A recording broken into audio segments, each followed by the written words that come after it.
Hello Mechwarriors and welcome to a new episode of the Molten Metal tutorial section. This is the second video of my sniper series and we are looking at a ER large laser sniper today. This build is often played with smaller mechs who are really good in getting into good positions and pick off their targets by themselves. And this is what we will do today. And we are taking an UrbanMech for this. Why an UrbanMech, you ask? Because I can. Yeah, some of you might say that a Raven would do much better, and you are theoretically right, but let me make a point here. This is something that bothered me a lot. Whenever I had an UrbanMech in my team, there was always someone complaining. Oh, we've already lost, or we are playing with only 11 players now, thank you for wasting my time. Yes, he is a bit quirky and hard to play, but what is wrong with these people? I mean, the game hasn't even started yet and they beef about the max decision of other players. And sometimes these douchebags even suicided and left the game. I've had enough of this. So I decided to show the world that the UrbanMech is a viable light battle mech to play. If you play him right, but more of that in a second. All I want to say is this. Have fun with the game and don't be a dick. Play whatever you want as long as you made smart choices on the battlefield and help your team. Every battle mech excels in the hands of a good pilot, and give the UrbanMech some fucking love. But for now, back to the topic. Many people make the mistake and get confused by the stock loadout of the UrbanMech. An AC-20 and a light mech, yeah, that sounds fun, but hey, he's a light after all. You wouldn't build an AC-20 into a Raven, would you? No, of course not. It consumes too much weight and is therefore not efficient. Instead, we built an ER large laser sniper. The ER large has very good balance between weight, range and damage output. Therefore light mechs take good advantage out of that. The overall good attributes of this weapon paired with the mobility are a very deadly combination. So let's take a quick look at the loadout. We have two of the ER large lasers which together deliver an 18 damage per shot over a distance of about 700 meters. Also, the UrbanMech60L has a 10% quirk on the range, which takes it even further. And on top of that, I put in a module for the range, so this is, very long. Our secondary weapons are two machine guns, which are good for when we have already stripped off some armor, but we don't necessarily want to get into that range early on. We've got an XL180 engine, which brings this little can to a max speed of about 100 kph. This is solid, but not amazing. And last but not least, we've got two jump jets which help us get into good positions. Again, there are some mechs that are better for this job. The Raven 3L of course, which cannot jump but is able to carry an ECM. Or maybe a Gen K, which is way faster. But as I said, if you master the playstyle, the mech choice is secondary. So, I guess it's time to hit the battlefield. So, what is our plan here? With our little Urbi we try to get into a good position where we can shoot the enemy from odd angles. As I already said, the jump jets come in very handy here. So what we try to do is a tunnel rush to get behind the enemy. This is a bit risky because we leave our team behind and are on our own, but it will pay off later, you will see. And we can always rely on our amazing speed if we get into tough situations. Oh, a quick side note. If you run, abuse the 360-degree spin of the Urbi. Try to turn legs around and your torso towards the enemy.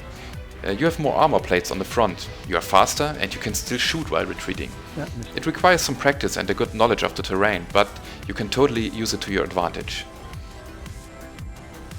Okay, we are out of the tunnel and found what we were looking for. The fatties who are fallen behind. Although being on the other side of the map, they are still in our nominal range, so we can get in some shots and soften them up. But unfortunately, they left our line of sight. So we need to creep forward very carefully to get some new targets. You remember? UrbanMech? Light mech? Not much armor?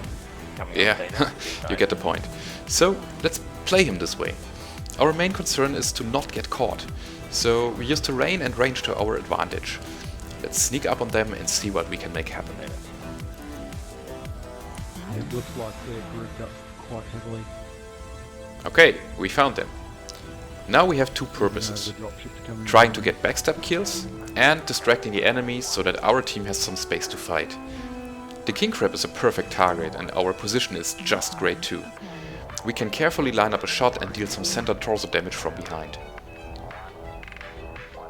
Now that we've got his attention, we retreat and stay in cover for a while. Again, better hiding too often than dying an untimely death. This crab is an LRM boat and we are in open terrain, so we better play it safe here. Peeking is okay, but we have to do it quickly because we don't want to get target locked.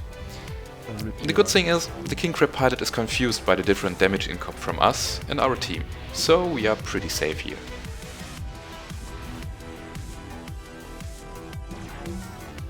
And by the way, with the ER large lasers you should always aim for weak spots.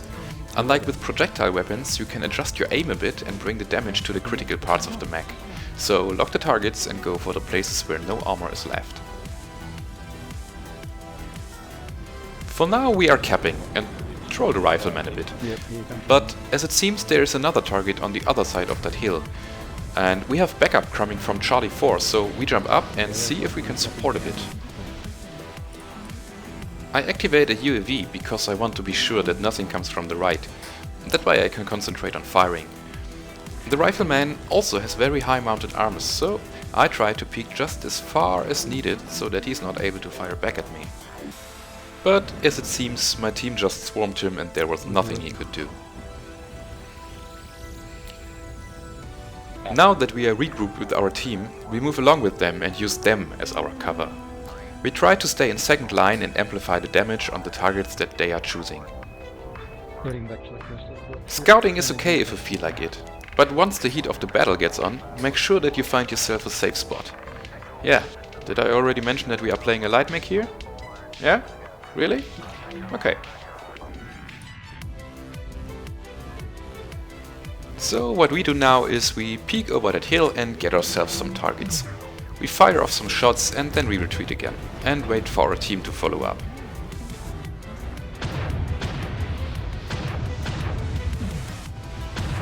Let me talk about range again.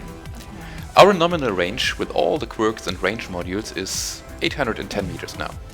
So double that and we've got our maximum range at 1620 meters. This is ridiculous. And that means we can snipe off LRM boats safely, if we manage to stay outside their 1000 meter death zone. We still deal quite a lot of damage at that distance, so let's do a bit of math here. The damage drop on 1000 meters is about a quarter, which would result in a damage output of round about 14 damage per shot. That mad dog over there has no idea where the fire comes from. Also keep in mind that the standard sensor range is limited to 800 meters, so even if he had a clue where I was sitting, the only thing he would see was a small black dot and blue light melting his face.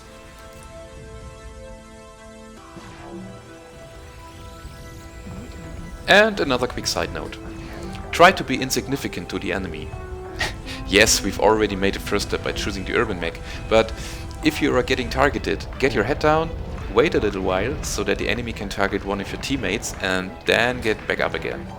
Usually they will stay on the bigger targets. So it's totally okay to use them as a meat shield, as long as you actually do something with them tanking the damage. Also avoid shutting down at all cost, especially when you are close to the enemy. Mobility is the biggest asset of a light mech, and the guys on the other side are always looking forward to rip a shutdown mech apart. The ER large produce quite a bit of heat, so check your heat level constantly and take your time to cool down when it gets too high.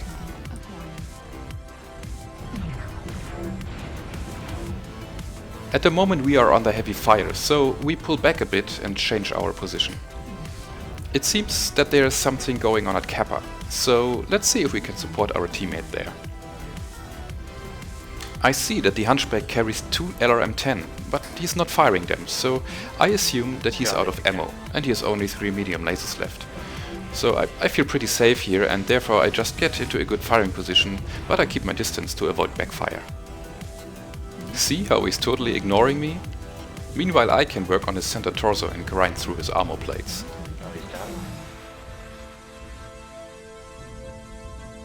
My team is pushing now, and I follow them. We try to hug the buildings when we are advancing and peek around the corner when we get close. And now the machine guns come into play. They are very good at wrecking components at close range. But this time we managed to kill the hunchback through raw firepower. Michelle was heading for Alpha 3. It seems that there are only a few enemies left, and that they are trying to outcap us. But the good thing with our loadout is we can quickly turn around, help with the kill, and then we move on to secure the capture points. I fast forward here a bit, because I want to show you a few more things.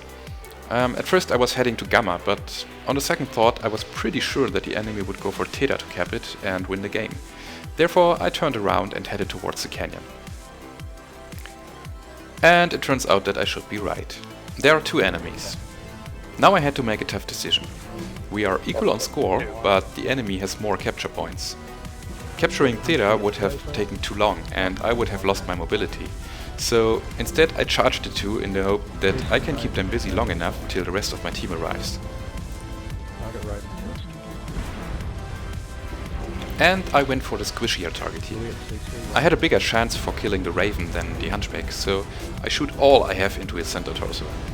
And the cavalry arrives just in time. I guess I would not have made it alone, but hey, it turned out well in the end. Now we are capturing Theta really quick, and turn the tables on the caps. But hey, what was that light? Is there still an enemy left? Oh yes, a marauder with 2 LB-10X. If he gets a good shot in our center torso with them, we blow up into pieces. So we are getting behind him.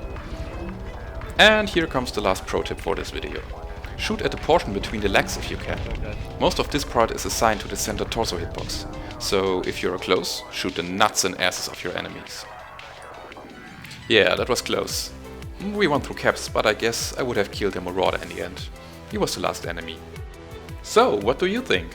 Is the UrbanMech the trash can everybody is fretting about, or are you even playing him by yourself? Just leave a comment and let me know. I got 3 kills and 762 damage with it. If you play him carefully enough, this little fella really begins to shine. I hope you learned something today, and if you liked the video, don't forget to leave a rating or even subscribe. There are more of these tutorials coming. So, see you next time. Goodbye.